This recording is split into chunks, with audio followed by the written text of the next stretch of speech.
یا ایھا الذین آمنوا اتقوا اللہ وابتغوا الیہ الوسیلہ. یہ وسیلہ پیش کرنے شرک ہے جی. وسیلے کی بات ہی نہ کرو جی. وہ شاش پیک مفتی دستیاب ہے، میں نے ساری کتابیں پڑھ لی ہیں. اس کی بیچاری کی عمر اتنی نہیں ہوتی، تو نے ساری کہاں کے خاک پڑھ لی ہیں. تو نے صحیح طریقے قرآن ہی نہیں پڑھا. اللہ رب العالمین نے قرآن پاک میں کیا فرمایا؟ اے ایمان والو، یا ایھا الذین آمنوا اتقوا اللہ، اے ایمان والو اللہ سے ڈرو، تقوی اختیار کرو، وابتغوا الیہ الوسیلہ، اور اس کی طرف وسیلہ تلاش کرو. اس کی بارگاہ میں وسیلہ تلاش کرو. اور جو وسیلے کا کرتے سرے سے انکار ہے، یہ وسیلہ شاہی کوئی نہیں، یہ وسیلہ ہی شرک ہے. تو انہیں صرف اتنا بتا دو، اللہ ڈائریکٹ کسی کو کلمہ نہیں پڑھا سکتا تھا. اللہ نے ڈائریکٹ کسی بندے سے ہم کلام ہو کے کہا کہ میں تمہارا رب ہوں، مجھے مان لو. کوئی ہے ایسی مثال؟ اللہ رب العالمین نے سلسلہ نبوت جاری فرما دیا. اپنے نبیوں سے ہم کلام ہوا اور ان کے ذریعے بندوں سے ہم کلام ہوا. پھر نبی درمیان میں وسیلہ تھے کہ نہیں؟ جو قرآن ہم جس کے ہم تلاوت کرتے ہیں، یہ ڈائریکٹ اللہ نے ہر بندے پہ نازل کیا؟ نہیں. درمیان میں مصطفیٰ وسیلہ بنے، مصطفیٰ کے سینے اطہر پر اترا، اور پھر نبی کریم صلی اللہ علیہ وسلم نے لوگوں کو بتایا، کائنات کے لوگوں یہ اللہ کا پیغام اور اللہ کا قرآن ہے. تو نبی پہ قرآن پہنچانے کے لیے نبی وسیلہ ہوئے نہ ہوئے؟ اللہ کی طرف سے وسیلہ ہوئے نا. تو آپ کیسے کہتے جی وسیلے کی حقیقت ہی کوئی نہیں؟ وسیلہ کیا ہے؟ ایک سلسلہ ہے. اور قرآن پاک میں ایک نہیں کئی مقامات پر اس کا ذکر خیر آیا ہے. اس بات کو اللہ رب العالمین نے کئی مقامات مقدسہ پر اس کو بیان کیا ہے. آپ قرآن پاک میں کھولے، وَلَوْ أَنَّهُمْ إِذ ظَّلَمُوا أَنفُسَهُمْ جَاءُوكَ فَاسْتَغْفِرُوا اللَّهَ وَاسْتَغْفَرَ لَهُمُ الرَّسُولُ. اس آیات مقدسہ کی آپ ترجمہ پڑھیں اور اس کا تشریح کیا ہے کہ جب یہ لوگ اپنی جانوں پہ ظلم کر لیں تو محبوب پھر کیا کریں؟ یہ آپ کی بارگاہ میں آ جائیں، آپ کی بارگاہ میں آ جائیں. پھر کیا ہو؟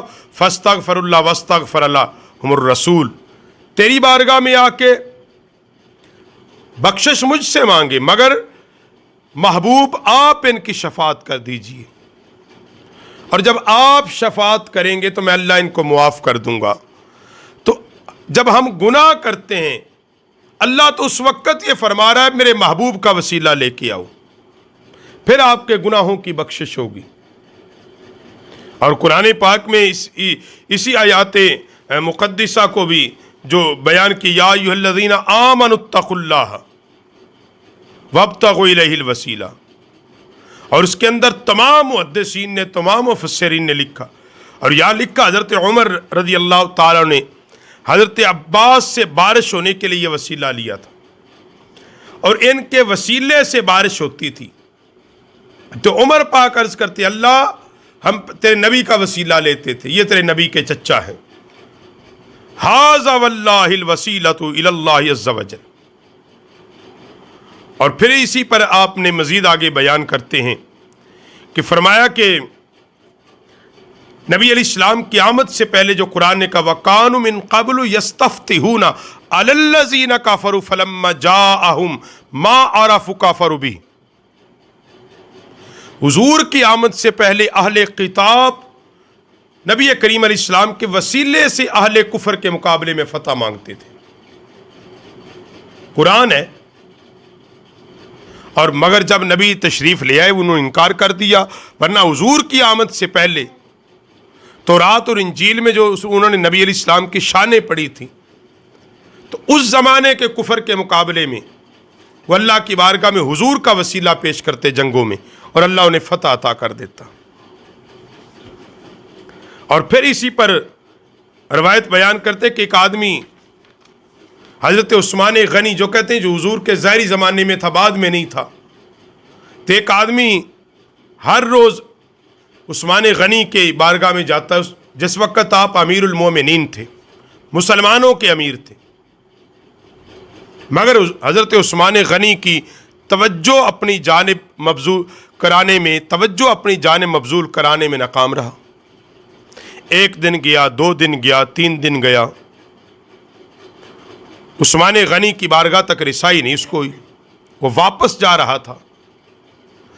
یہ بات اس نے ایک نبی علیہ السلام کے غلام کی بارگاہ میں کر دی، مجھے اتنے دن ہو گئے جاتے ہوئے مگر میری عثمان غنی سے بات نہیں ہو پا رہی، میرا کام نہیں ہو رہا۔ اس نے کہا تجھے ایک عمل نہ بتاؤں؟ کہا بتاؤ۔ کہا کل جب تو آئے نا، وضو کرنا، 2 رکعت نماز نفل پڑھنا، اور وہی دعا جو نبی علیہ السلام نے حضرت عثمان بن حنیف کو سکھائی تھی، وہی دعا کہ نبی علیہ السلام کے وسیلے سے اللہ ہم تیری توجہ چاہتے ہیں، کہ یہ دعا پڑھنا، اس دعا کو اللہم انی اسألک توجہ الیک بنبیک محمد نبی الرحمہ یا محمد، کہ یہ دعا مانگنا اور پھر آنا۔ جب یہ وسیلہ اللہ کی بارگاہ میں پیش کیا اس صحابی نے، اور پھر وہ بارگاہ جب عثمان میں آیا تو بہر دربان کھڑا تھا، حضرت عثمان غنی نے فرمایا کہ اس آدمی کو میرے پاس لے آؤ۔ عثمان غنی نے اس کو اپنے برابر میں بٹھایا، اس کی حاجت کو پورا کیا اور فرمایا دوبارہ جب کبھی ملنا ہو کسی دربان سے نہ پوچھنا، ڈائریکٹ میرے پاس آ جانا۔ وہ جب واپس نکلا، اس سے ملاقات ہونے کا کام ہو گیا، اس نے کہا صرف آج کا ہی نہیں، نبی کے وسیلے سے ہمیشہ کے لیے کام ہو گیا ہے۔ تو حضور کے وصال کے بعد بھی جس نے یہ صحابہ کا معمول رہا کہ وہ اللہ کی بارگاہ میں حضور کا وسیلہ پیش کرتے تھے۔ اور پھر ایک اور روایت اسی پر میں پیش کر دیتا ہوں۔ حضرت عمر رضی اللہ تعالیٰ کے خدام میں سے ایک آدمی تھا، آپ کے خدمت گاروں میں سے۔ تو حضرت عمر نے ان کو ایک گھر سونپا ہوا تھا، اس میں مال تھا، اس کی ڈیوٹی تھی کہ لوگوں میں تقسیم کرتا، غرباء میں، یتامہ میں، حاجت مندوں میں، اس کی یہ ذمہ داری تھی۔ مدینے کے اندر قحط پڑ گیا، وہ آدمی نبی کریم صلی اللہ علیہ وسلم کے روضہ اقدس پر چلا گیا اور حاضر ہو کر عرض کرتا ہے یا رسول اللہ صلی اللہ علیہ وسلم، اپنی امت کے لیے اللہ سے بارش کی دعا کر دیں، مزار پہ جا کے، حضور کی قبر اطہر پہ جا کے، روضہ مقدس منورہ پہ جا کے، یا رسول اللہ اپنی امت کے لیے اللہ سے بارش مانگ لیں، پریشان حال ہیں، بھوکے ہیں، پیاسے ہیں۔ رات کو جب خواب میں وہ آدمی سویا، آقا علیہ الصلوۃ والسلام نے اپنی زیارت سے اس کو مشرف فرمایا جا کے عمر کو کہہ دینا، میرا سلام کہنا بارش ہو جائے گی، کل بارش ہو جائے گی۔ اور پھر بارش ہوئی۔ تو بات کرنے کا مقصد یہ ہے کہ یہ کہنا کہ اللہ کی بارگاہ میں وسیلہ، جی اللہ سے ڈائریکٹ کیوں نہیں مانگ لیتے، اللہ کو وسیلوں کی کیا حاجت ہے؟ بھئی اللہ کو وسیلوں کی اگر حاجت نہیں تھی پھر اللہ نے کم و بیش 1,24,000 نبیوں کا سلسلہ کیوں چلایا؟ اللہ ڈائریکٹ آگے کہتا بھی مجھے مان لو میں ایک ہوں۔ اللہ نے 4 کتابیں کیوں بھیج دی؟ اللہ کو اگر حاجت ہی نہیں تھی، ہم مانتے ہیں اللہ ان چیزوں سے مبرہ ہے، اللہ کو حاجت نہیں ہے، مگر ہمیں حاجت ہے اللہ کی بارگاہ میں۔ اللہ جن کو منتخب فرماتا ہے، جو اس کے پسندیدہ ہو جاتے ہیں، پھر لوگوں پر ان کی شان کو ظاہر کرنے کے لیے کہتا ہے لوگوں ان کی بارگاہ کا وسیلہ لے کر آؤ گے میں تجھے عطا کر دوں گا۔ اور پھر ایک نہیں سینکڑوں حدیث اس پر موجود ہیں، صحابہ کا طرز عمل اس پر موجود ہے۔ اور پھر کہتے ہیں کہ اور اسی موضوع پر آگے ایک روایت بیان کی گئی ہے کہ زمانے صحابہ کے اندر جب بارش نہیں ہوتی تھی تو اس طرح دعا کرتے تھے صحابہ، اللہم انا کننا نتوسل الیک بنبیک صلی اللہ علیہ وسلم۔ پہلے ہم اپنے نبی کے وسیلے سے بارش کا سوال کرتے تھے، ہم پر بارش نازل کرتا تھا۔ اللہ ہم اپنے نبی کے چچا کا وسیلہ پیش کرتے ہیں۔ یہاں تو نبی کے وسیلے سے روکتا ہے، تو صحابہ تو حضور کے چچا کا وسیلہ پیش کرتے تھے۔ بھائی حضور کے چچا کا، تو پتہ یہ چلتا ہے کہ نبی علیہ السلام کے اہل بیت اطہار کا وسیلہ بھی پیش کرو گے اللہ عطا کر دے گا. تم تو نبی علیہ السلام کے وسیلے سے روکتے ہو.